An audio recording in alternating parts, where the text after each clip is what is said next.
All right, what's happening, y'all? It's your boy Rico from StreetScores, and man, we have a lot to talk about today. A lot of great things to talk about today. A lot of stats that we're going to break down. I'm going to show you all of that type of stuff. First of all, Jayden Daniels looks to be a star already. I have a lot of advanced stats to back that up. We're also first in the NFC East as of right now. You may want to enjoy it. It may not last long, but as of today, we are first in the NFC East and technically the 4th seed for the NFC playoffs. We're going to dive into that. Also, did the Washington Commanders finesse the Eagles? Is Adam Peters a genius?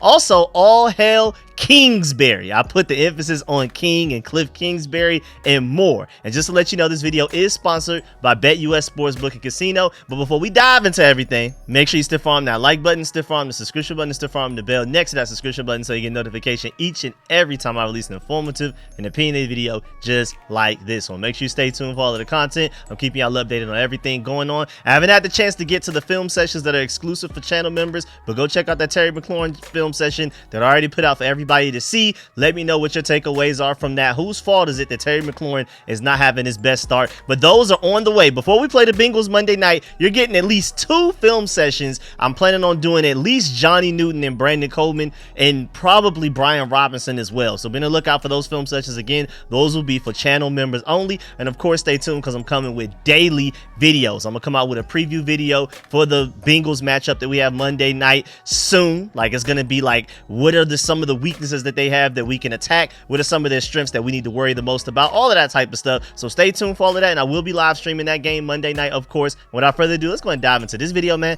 Let's get it. Adam.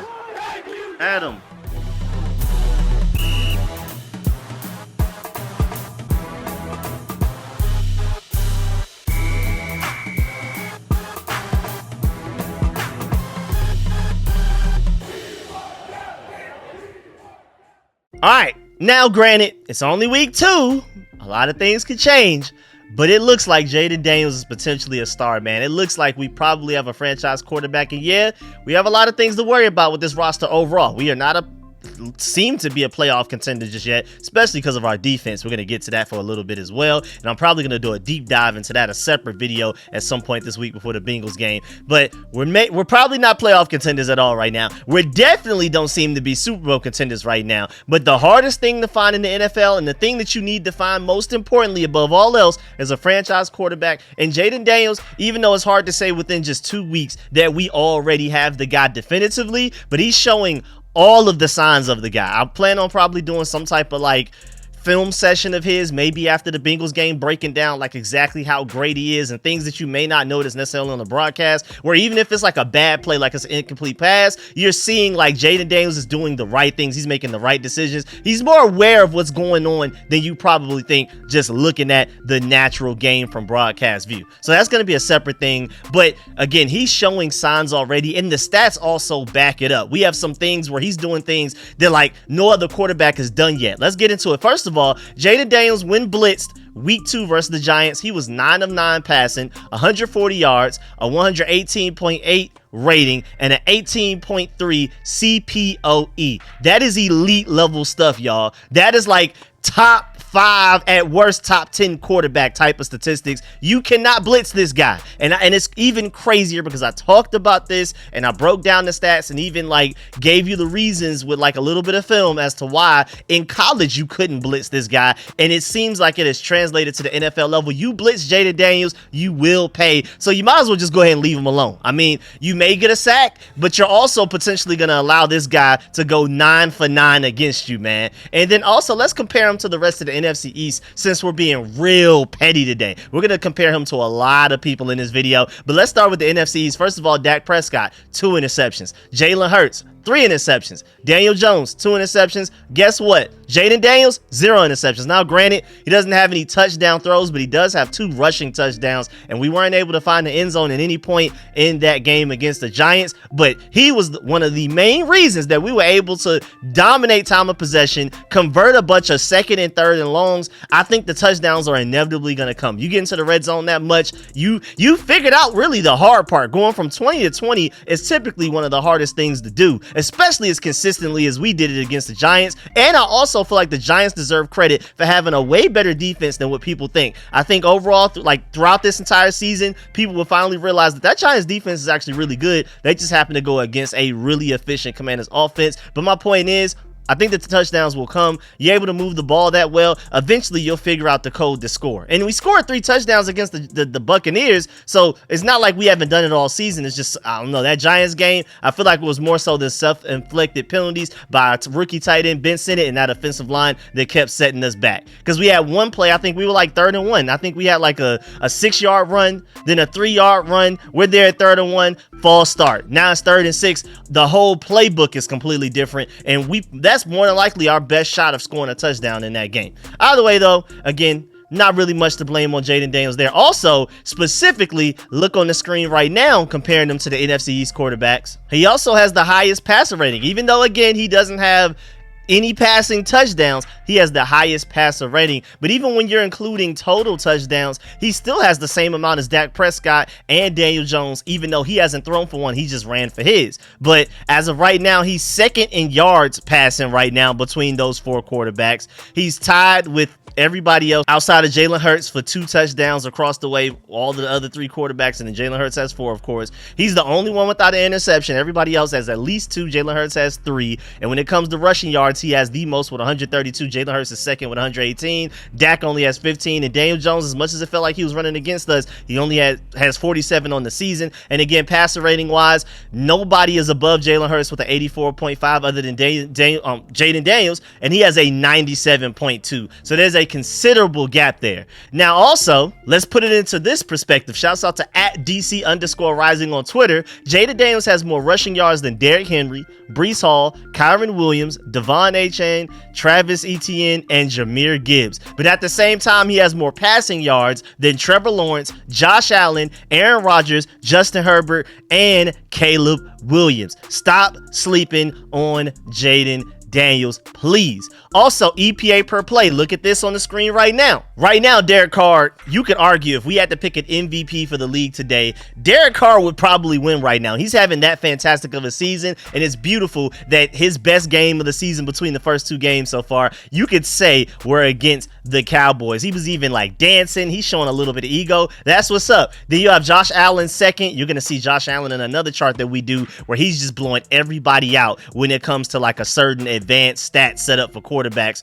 Then you have Kyler Murray having a fantastic season, Baker Mayfield balling out, Malik Willis, I have not given up on him, Westlake High School zone, Malik Willis stepping in for Jordan Love. His EPA per play is actually pretty good right now. So now it's starting to look like maybe the Titans were the reason that he was not playing well, because if you look right now, Will Levis is 4th from the bottom. So maybe it's more of a Titans thing than a Will Levis or Malik Willis thing, because as soon as Malik Willis goes to the Green Bay Packers, he gets his opportunity there. We'll have to see what happens throughout all of the games. We're not just going off of a 1.5 game, well, 1 play game sample, because I think Jordan Love got hurt at the very end of week 1. We just can't base this off of just 1 game. We'll have to see long term where Malik Willis goes. Of course, I'm rooting for him again, Westlake High School zone, along with Cam Newton, AJ Terrell, Adam Pac-Man Jones, me, a few other people, you know what I'm saying? So that's why I'm rooting so heavily for him. And then you have Jayden Daniels right behind him, above everybody else, above Geno Smith, who's having a pretty good season, above Jalen Hurts, above CJ Stroud, above Pat Mahomes. We can keep going and going and going.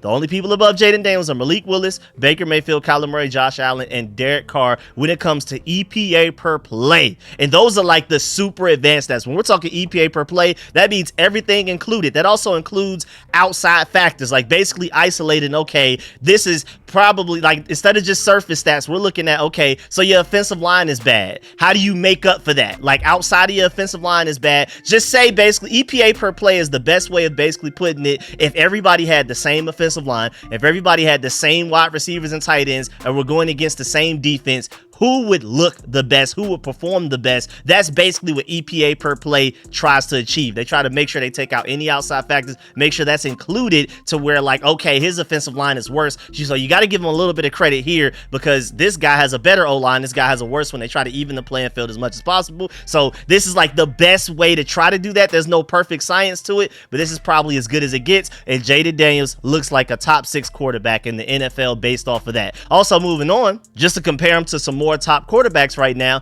Jayden Daniels with his 97.2 passer rating has a higher passer rating than Joe Burrow with a 95.8, Justin Herbert with a 95.7, and Patrick Mahomes with a 91.9. And don't forget Lamar Jackson with an 86.5. Of course, minimum 2 games played, and that just lets you know that Jayden Daniels, I know we can nitpick his game so far because really up until the second half of the Giants game, he wasn't really attacking deep down the field. But even with that, he has a higher passer rating than those 4 elite quarterbacks who all or at least in the top 5, top 7, top quarterbacks. Jayden Daniels is outdoing them so far this season through 2 weeks. Who knows? Maybe defenses adjust and Jayden Daniels has a harder time. I'm in the belief that Jayden Daniels is, if anything, only going to get better as the game slows down for him. He'll start to understand more route concepts. He'll understand better how defenses are trying to basically, go against them, how their game plan is against them, and basically learning how to counter that. Basically expecting what the defense is going to do to you and having a backup plan for that. I think those type of things will, instead of him waiting until the third quarter to do those things, he'll come out right out the gate in the first quarter by some point this season, hopefully as soon as this Bengals game, because we're going to need it. That Bengals team, I know that they've been losing, but they're a better team than they get credit for. And the way the refs did them against the Chiefs, man, I honestly feel like they may have deserved that win. Also, let's point this out, because Jayden Daniels now joins Kyler Murray and Lamar Jackson in a specific club since 1950. First 2 games of any season in anybody's and not even just their career, but just any season ever, with a 70% completion percentage, 0 interceptions, and 100+ rushing yards. Jayden Daniels is the only one. It's just joins Kyler Murray and Lamar Jackson. That's it. That is it. To start a season, first 2 games, it doesn't even just have to be rookie year, because you have Kyler Murray of 2024 doing this right now. But at the same time, Jayden Daniels has the higher completion percentage between the 3 and the higher rushing yards between the 3 as well. It's 2019 Lamar Jackson, 2024 Kyler Murray, and 2024 Jayden Daniels. That's the type of company that he's in right now. And to break it down even further, how about this? Jayden Daniels is the only quarterback in NFL history with a 75% completion percentage, at least 100 rushing yards, and 0 interceptions in a 2-game span with a minimum of 50 attempts. So we're not talking about guys that barely throw the ball. That's why their completion percentage is so nice. We're not talking about guys that run it a bunch but barely throw it. That's why they're able to reach those 100 yards in 2 games easily. We're talking about quarterbacks that at least have thrown the ball, attempted to throw the ball 50 times in the first 2 games. He's the only quarterback in NFL history to ever do that in a 2-game span. We're not even just talking about rookie debuts. We're talking about a 2-game span ever. Back-to-back games. That's insane stuff right there. Also, look at this chart right here, because this chart, this is what I was talking about earlier with the Josh Allen situation, where he's just elite at this. And basically, the further left you are is the more you're disrupted. What they mean by disruption is when either there's perfect coverage and or when pressure disrupts a quarterback's progression. Basically, the quarterback wants to go here, but either due to pressure or good coverage, they're not able to throw that ball to that place. So the further left you go, the more disrupted somebody is. That means that these quarterbacks are going through it. They have had less opportunities to throw the ball where they basically want to. So basically, furthest right, you have Josh Allen, who basically, I guess you could say, has had it the easiest in a way based on this. But at the same time, though, Josh Allen is blowing everybody out of the water. For when he is disrupted, he's been the best quarterback. Look at Jayden Daniels right there. When disrupted, Jayden Daniels has been the second best quarterback in the entire NFL at, okay, I'm getting this pressure on me, and or the receivers I'm trying to throw to are covered perfectly, and I'm still finding a way to make a positive play out of it. Jayden Daniels is second in the NFL at that. He may not have to deal with the most disruption, but when he is disrupted, he's balling. Second best quarterback in the NFL at that. And also, let's just make it a little bit simpler. Shouts out to Tam Todd Podcast for wording it like this. Jayden Daniels has recorded an average time to throw of 2.31 seconds this season. That is the quickest average of any qualifying quarterback. This guy gets the ball out of his hands immediately. Now, granted, a lot of those are screens, but still, and even despite that quick trigger, again, the quickest trigger in the NFL, he has faced a 20% quick pressure rate, which is the 4th highest in the NFL. That is absolutely insane that that's even possible, man. So shouts out to Jayden Daniels for, even though he's getting the ball out his hands quicker than anybody else in the NFL so far, he's still having to deal with the 4th highest pressure rate, to where pretty much 20% of the time that he snaps the ball, there is at least some sort of pressure on him, and he's having to make an adjustment or do something with it. Now, another interesting situation, a record that he set. This is the first time since the merger in 1970. He is the only first-round quarterback with 500-plus total yards and 0 giveaways through 2 career starts. That is insane right there. Y'all better put respect on Jayden Daniels' name, man. And before we move on to, like, you know, the one sort of negative to Jayden Daniels' game, I alluded to it a little bit earlier, that a lot of his production and a lot of his targets have been screens. That's why his average depth of target depth, we're going to get to that soon, is a little low. It's pretty low. It's actually the lowest in the NFL so far through the first 2 weeks. We'll get there, though, because he's still making plays regardless. But also, right now, Jayden Daniels is tied for first in odds for Offensive Rookie of the Year. Caleb Williams has been dethroned. Now it's Marvin Harrison Jr. and Jayden Daniels for number 1, and Caleb Williams goes from number 1 and number 3. Of course, Malik Neighbors moved up after the way he did us when we played the Giants. Now he's 4th. But most importantly, again, Jayden Daniels is now tied for first place with plus 250 odds to win Offensive Rookie of the Year, and I love it. Now, if you look on the screen right now, this was his passing chart against the Giants, and this looks way better than the one against the Buccaneers, because this one has a lot more attempts down the field,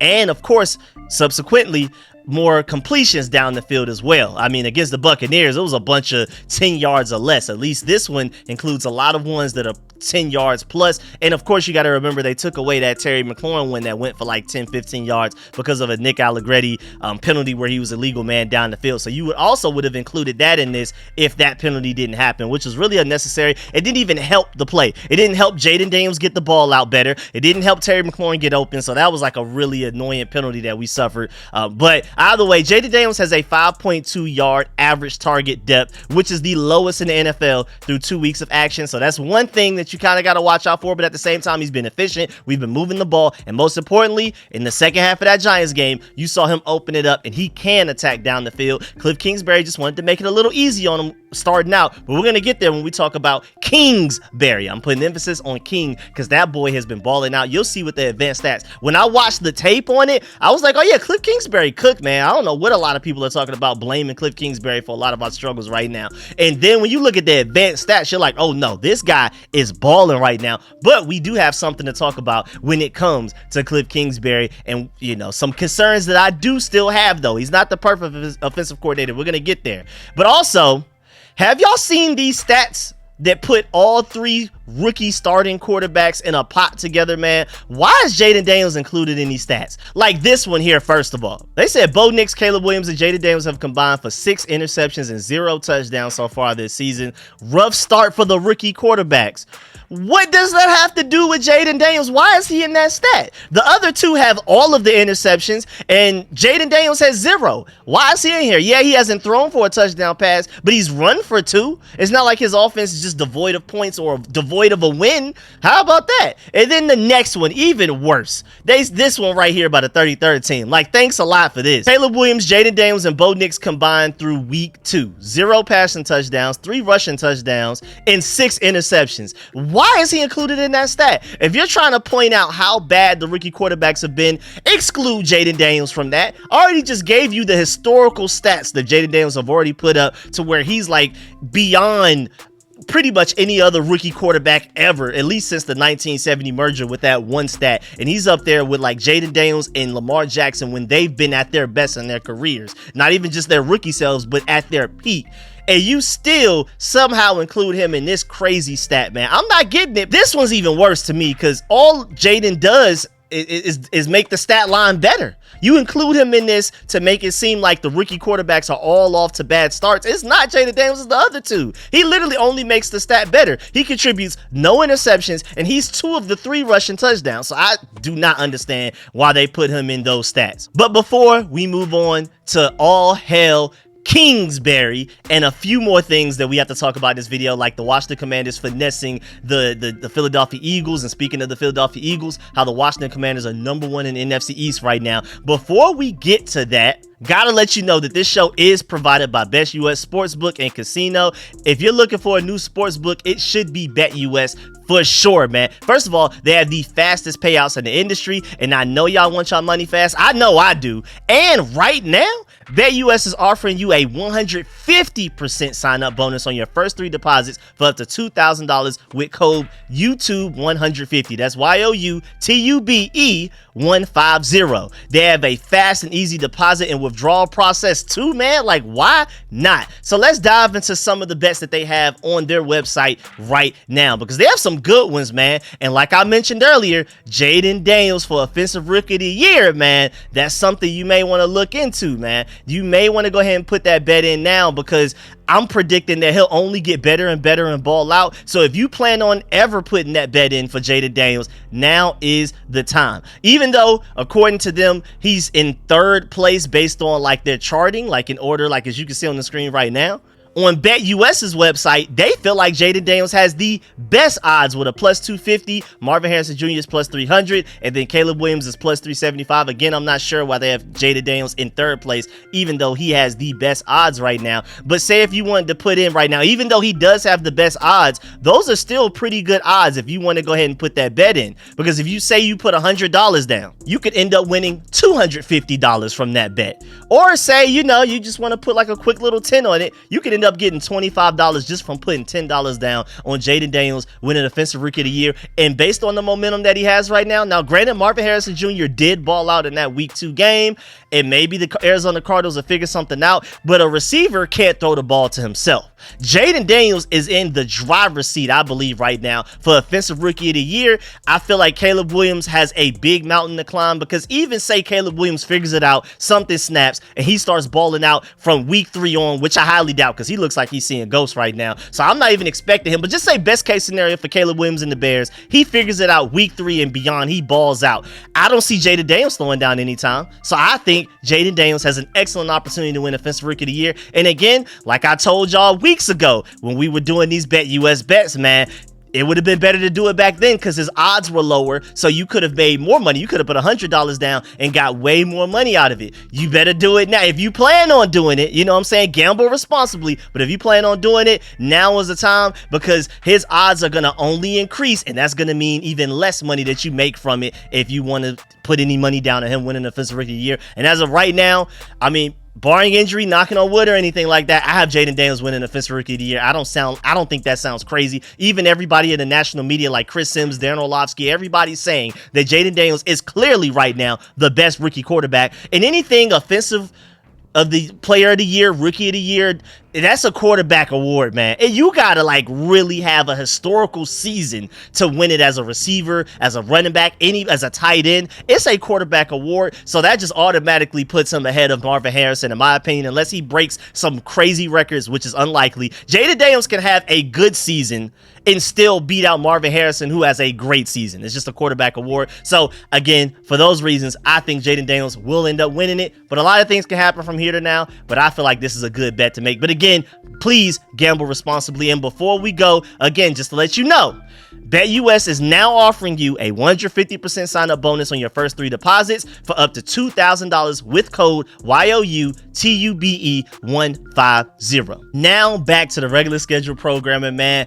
All hail Kingsbury. All hail to King Cliff Kingsbury, man. Let's get it. So first of all, look at this graphic right here. And all you need to know is if you're in the top right column, you're one of the best offenses in the NFL. That means you have a great rush EPA per play and a great drop back passing EPA per play. The Washington Commanders are in that top right area with the Saints, who as of right now statistically have the best offense in the entire NFL. In there with the Cardinals, even the Bills are like slightly out of it with it. They're not running the ball that well. The Green Bay Packers, the Vikings, the Patriots surprisingly right now, the 49ers, the Jets, the Chiefs are somewhere like back there. You can see them behind that Vikings logo. The Texans led by CJ Stroud. We're in that same stratosphere, and if anything, we're better. The only team definitively better than us in both ways and right now are the New Orleans Saints. Now, the Lions up there, you can see, are running the ball very well, but they're not passing it very well. So the only team definitively better than us at both right now in the entire NFL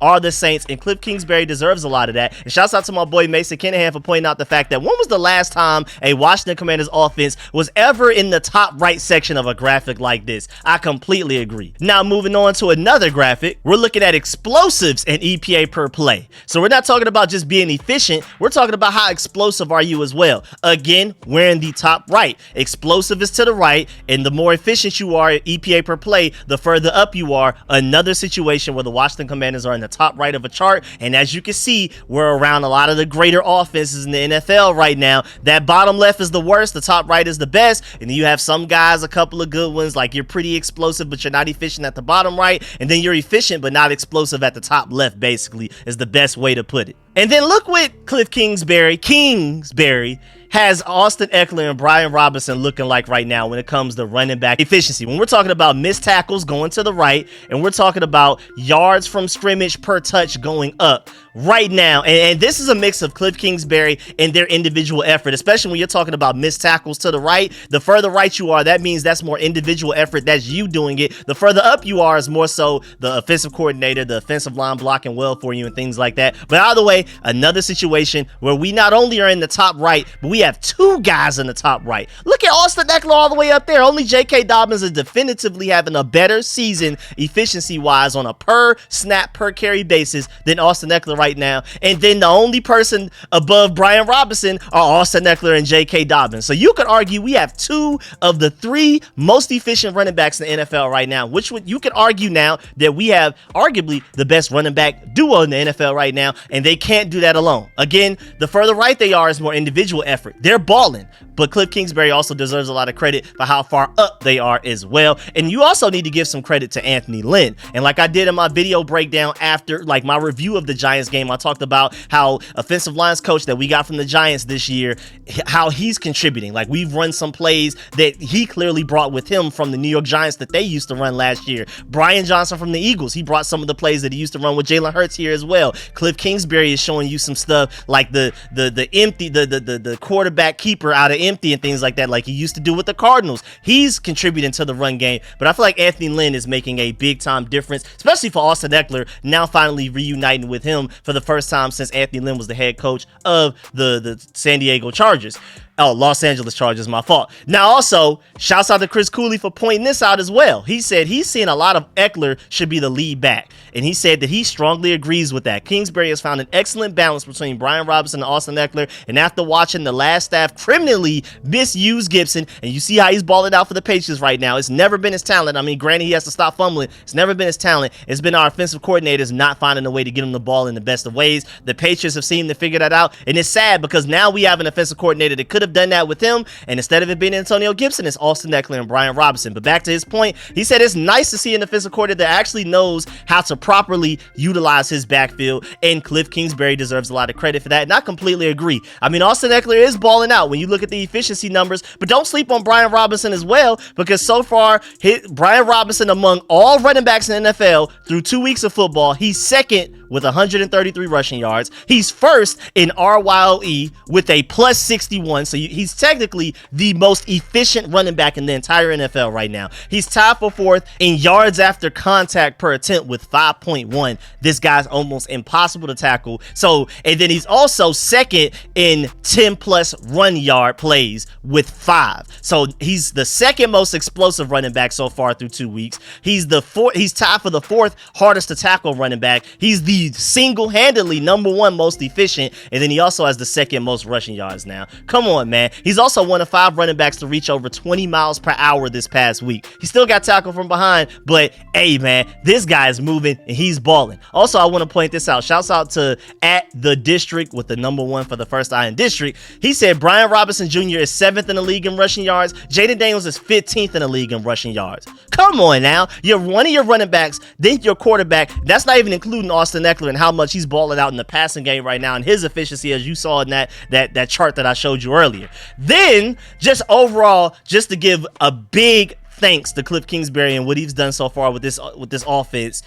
Commanders' run game so far in ranks second in 10+ yard runs, third in total rush EPA efficiency, third in rushing yards over expected, third in yards before contact. That's clearly Cliff Kingsbury in the offensive line. Fourth in EPA per rush, fourth in RYOE per attempt, sixth in yards per game, sixth in yards per play. You gotta make sure you give a huge round of applause for Cliff Kingsbury and Anthony Lynn. Then shouts out to Mason Kinahan for bringing this chart to my attention as well. As you see on the screen right now, the Commanders right now lead the league in offensive drives with a first down at 74%.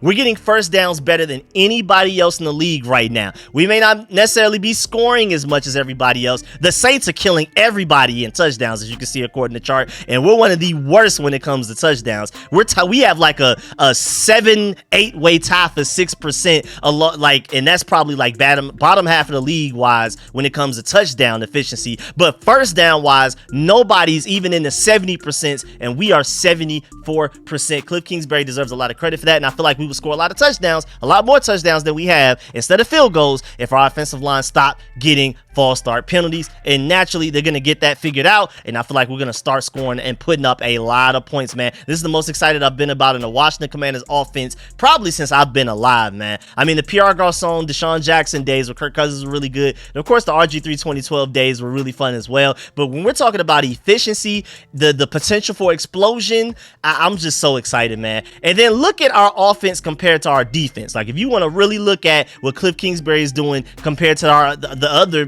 part of our coaching staff, the defensive side, with head coach Dan Quinn and defensive coordinator Joe Wood Jr., even though, like I gave them credit in my game review video for doing everything that they can with the guys that they have. They've done as best that they could to adapt to what the Giants were doing at a certain point in that game, switching from man to zone. So I'm not trying to completely just throw away what they've done as coordinators so far on the defensive side. But if you're looking at efficiency, defensive EPA per play, I think we're dead last right now. And then when it comes to offensive EPA per play, it looks like we're fourth or fifth right there along with the Tampa Bay Buccaneers. But either way, just to compare our offense to our defense, we have one of the top 5 offenses in the NFL when it comes to EPA per play, just overall offense. That's quarterback, that's running back, that's everybody included. But then defensively, we are at the very bottom. And then you have the Carolina Panthers, who are by far and away the worst offense and defense combination in the NFL. And then right now, the Chargers and Saints are killing it offensively and defensively, especially the Chargers. Chargers defensively right now, they look like the best defense in football through 2 weeks, but we'll see how that carries throughout the entire season.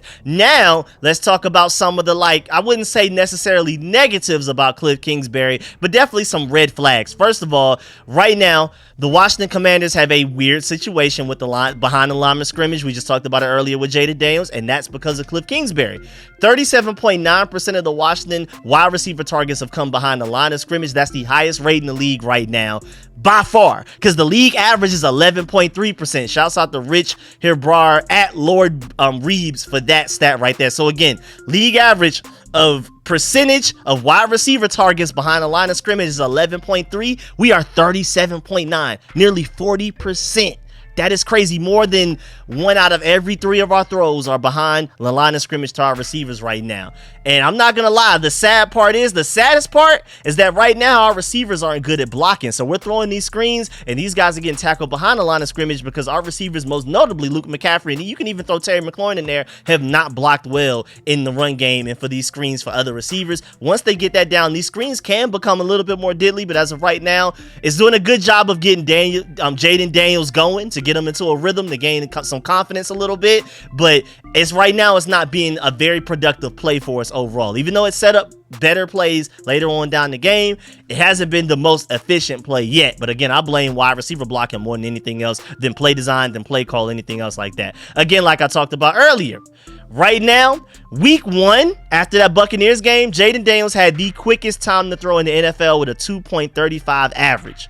Week 2, he even beat that with a 2.33. That is actually pretty crazy. So, but hey, shouts out to Cliff Kingsbury, because he clearly showed you that he's starting to open it up, because Washington pretty much, and shouts out to Ryan Fowler for this one, we primarily attacked East to West to begin really the first 6 quarters of the season. Then once we got to that second half, but Daniels completed 5 of his vertical shots against the New York Giants for 104 yards. So that means that Cliff Kingsbury is starting to open it up. He basically put the offense on easy mode for Jayden Daniels to start. Now we're starting to slowly open it up and attack down the field. But like I like to say, man, I like how Cliff Kingsbury is allowing Jayden Daniels to utilize screens and short throws to basically get into a rhythm, and then he builds up to the big boy throws later in the game. Like 3 of those throws to Zach Ertz against the Giants, that one Terry out route that he caught towards the sideline, barely got his feet in. The Giants even challenged it, even though it was clearly a catch. And then those 2 Noah Brown catches over the middle, man. And people kept saying coming out of the draft, Jayden Daniels is scared to throw over the middle. I looked at his LSU tape. I'm like, what are people seeing? And you're seeing him at the NFL level, not afraid to throw it to the middle of the field at all. But also, I mean, I feel like most notably that game-winning drive throw to Noah Brown was fantastic. So I don't mind it at all, man. As Jayden gets more confident, we'll throw less screens. And I'm not worried at all because we see that Jayden Daniels can attack down the field, especially in that second half against the Giants. So he'll be just fine. I don't really consider this a negative, but some people may. But I still wanted to talk about it in this section. Also, one complaint I do have about Cliff Kingsbury. Now, granted, I did an entire film session on this. All of the blame does not go on Cliff Kingsbury. All of the blame doesn't even necessarily go on Terry McLaurin. All of it doesn't go on Jayden Daniels. You can blame the offensive line. You can blame the fact that defenses are literally saying, we're going to stop Terry McLaurin first, and then we'll stop everybody else second. But one thing you ain't going to do is get the ball and let Terry McLaurin ball out our game. But we did a film session to show that there was still opportunities where Terry McLaurin should have and could have had the ball. But either way, my point is, Terry McLaurin is our biggest cap hit. Right now, we have over $25 million in cap space. Our top 5 cap hits are Terry McLaurin with $24.1 million, Deron Payne second with $21.6, Jonathan Allen third with $21.4, then it's Andrew Wiley 9.4, Jayden Daniels 6.8. But my point is, Terry McLaurin is your biggest cap hit. He's the guy you're paying the most money annually right now, at least 2024 wise, and yet he's the guy contributing probably the least out of everybody on that list. So Cliff Kingsbury, I would love it if your highest paid player on the entire roster, not just even on offense, the entire roster,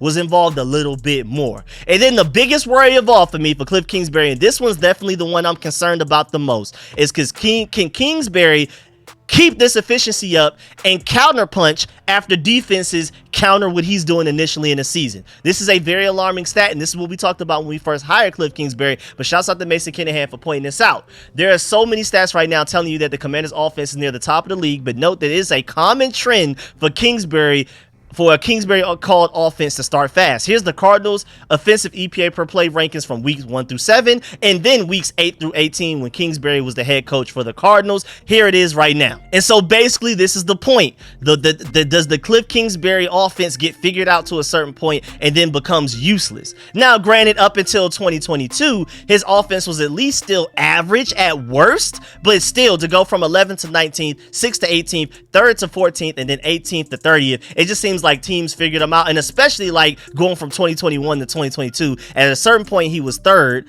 in the first half of 2021. Second half of 2021 he was 14th. Then the first half of 2022 he went down from 14th to 18th, and then by the second half of 2022 he went from 18th to 30th. It just seems like once defenses figure out his offense, he does not know how to counter punch back. That's my biggest worry with Kingsbury. That's one of those things that only time will tell. But as of right now, he's off to an elite start. It's looking more like that 2021 start right now, where he was 3rd in the first half of the season. We'll see what happens towards the second half of the season. Hopefully Jayden Daniels is just better than Kyler Murray, and that makes things easier for him. Also, he's not a head coach, so he doesn't have to oversee and worry about the entire team. He's purely just an offensive coordinator. He has a lot of help. He has guys like Anthony Lynn helping him, Brian Johnson helping him. So many smart minds in that offensive room when they're game planning for games and trying to design an offense. Again, it's a collaborative effort. You've seen some Bobby Johnson plays brought over from the Giants, Brian Johnson plays brought over from the Eagles. Everybody's contributing here, and I just feel like that should help mitigate some of that Cliff Kingsbury terrible second half of season that's been going on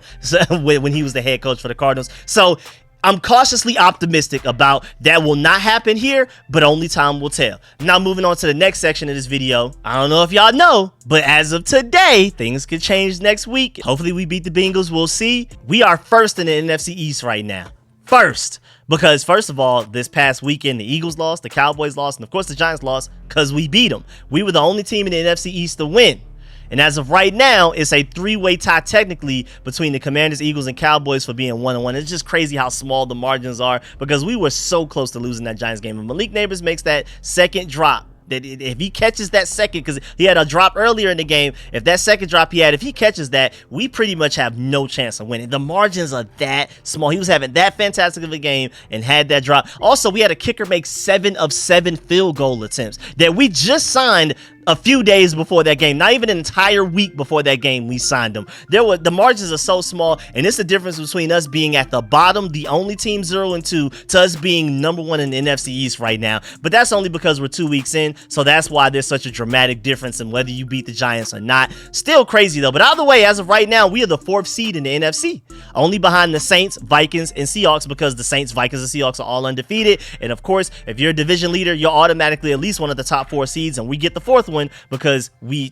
1-1. Everybody else is 2-0. There are other 2-0 teams in the NFC right now that are lower seeds than us right now. And speaking of the NFC East, more specifically, let's look at the Philadelphia Eagles, point and laugh at them, even though I'm upset with them, because I'm torn. I hate the Falcons more than any other team in the NFL, but I want to make the playoffs this year. I'm not in tank mode. Let's try to lose as many games as possible so we can get a high draft pick. I'm trying to win this year, man. I'm sorry. I want to win. Now, unless things change as we get further into the season, we get towards like the second half, we get past the trade deadline, and it's looking like, yeah, we might be cooked. Then maybe it's like, all right, you might as well stop winning games, get a high draft pick, because nothing's coming of this. But as of right now, I'm trying to win for sure. I'm 110% into winning right now. So it hurt my soul to root for the Falcons to beat the Eagles, but I kind of had to because I want the win. I want the Eagles to lose as many games as possible, just like the Cowboys and the Giants. I want to win this division. I want to stay the 4th seed all the way up until we get to the playoffs, so we can at least have one playoff game.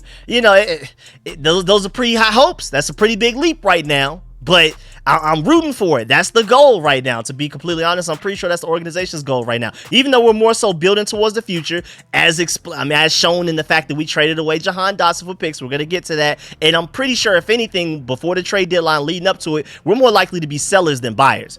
Easily, no matter what our record is, to be completely honest, unless we somehow look like last year's Houston Texans, where we look like not only just a playoff contender that may just like fall and slip and slide into the playoffs, but somebody that's actually has a chance to at least win a playoff game. Maybe we'll be buyers, but I just don't think it's likely. I think we're still sellers by the trade deadline, even if we do have a slight chance of making the playoffs. So this team is clearly, my point is, we're building towards the future. But at the same time, man, I feel like they kind of want to win right now. So I'm rooting for the Eagles to lose above all else. The Cowboys, Eagles, and Giants, even more than the Falcons that I hate right now, and that hurts my soul to say it. But all the way back to the Eagles, Jahan Dotson. It looks like Adam Peters may have finessed them guys, because he just got his first catch as an Eagle in week 2 versus the Falcons, not week 1. He played in that week 1 game, just to let you know. No catch. Targets, no catch. And then I also want to point out the fact that, why would you trade for the guy if you're not going to throw the ball to him, man? This guy had 1 target, and he caught that 1 target for 6 yards against the Falcons for the Eagles on Monday night. But also, I want to point out the fact that A.J. Brown was out. A.J. Brown was out, and Jahan Dotson still only had 1 target. Like, this guy's at the bottom of the receiver depth chart. That is crazy. You had Johnny Wilson, who had the same 1 target as him but didn't catch his. You had Grant Kyle Katera, I'm not even exactly sure who that is, but he had 2 targets. Saquon Barkley had 4. Britain Covey had 6. Dallas Goedert had 3, and Devontae Smith had 9. A.J. Brown is not out there. Technically, their number 1 receiver, they're 1A, so I would say Devontae Smith 1B. And Jahan Dotson still only got 1 target. That is crazy. And actually, to really break it down, Jahan Dotson, if you actually look, played the 2nd most wide receiver snaps with A.J. Brown now. The only receiver that was on the field more than him was Devonta Smith himself, and somehow he was tied for the least amount of targets in that game. That is amazing. 2nd most snaps, least amount of targets is insane work, Jahan Dotson. And also, to just do a direct comparison to who we picked up for free, where the Eagles traded for for Jahan Dotson. Noah Brown, 1 game played, 3 catches, 56 yards. Jahan Dotson, 2 games played, 1 catch, 6 yards. 2 less catches, 50 less yards, and played 1 more game than Noah Brown, and it's probably tripled his snaps, because Noah Brown only played like 20 snaps against the Giants, and he played none against the Buccaneers. I'm pretty sure Jahan Dotson has at least like 50 something, probably 60 something, maybe even more than that. And so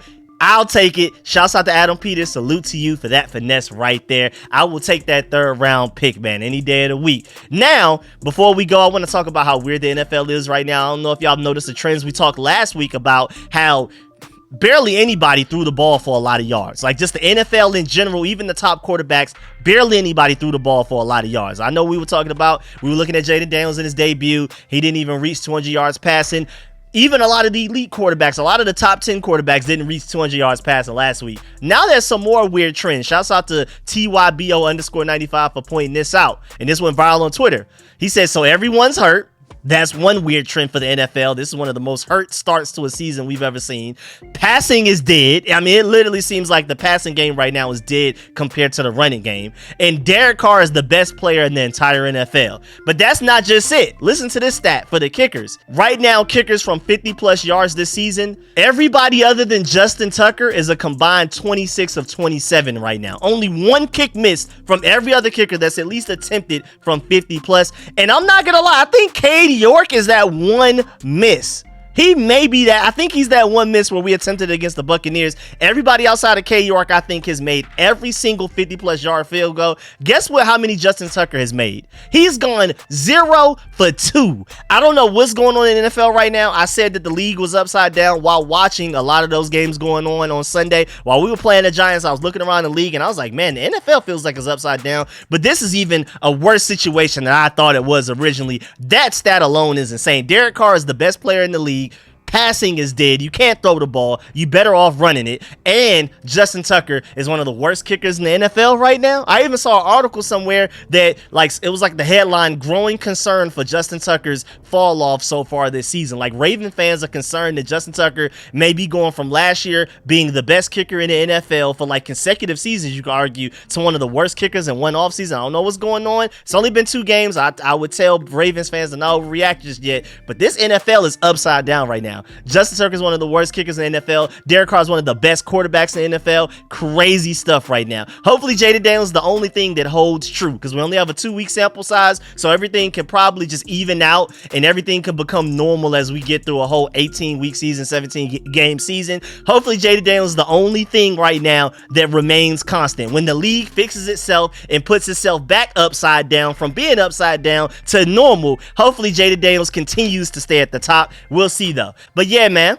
that's the end of this video. Please get in the comment section. Let me know how you feel about everything discussed in this video. Please stiff arm that like button, stiff arm the subscription button, stiff arm the bell next to that subscription button so you get notification each and every time I release an informative and opinionated video just like this one. Let me know how you feel about everything discussed in this video. I really had fun doing this video, especially a lot of the advanced stats with Jayden Daniels, KINGsbury, and all of these guys. So if you want more videos like this, please let me know in the comment section if you like very statistic-based videos like this one, or if you want more film sessions, let me know all that type of stuff. And of course, let me know if you agree or disagree with anything I said in this video. Let me know if you have any interesting points that I didn't think of to bring to light in this video as well. I always feel like the comment section makes me a smarter analyst, so please help me out. If you feel like I made any mistakes, anything, please let me know. And of course, do not leave this video without leaving a like. And also, before you leave this video, remember that this video was sponsored by BetUS and Sportsbook. And if you don't do anything else, please make sure you gamble responsibly. I'm gonna catch y'all tomorrow with another video. Well, technically later today, because I've been working on this video for so long with all of the stats and stuff that it's 11:40 p.m. by the time y'all get this. It will technically be Thursday morning, but be on the lookout for another video at some point Thursday day, evening, night, whatever.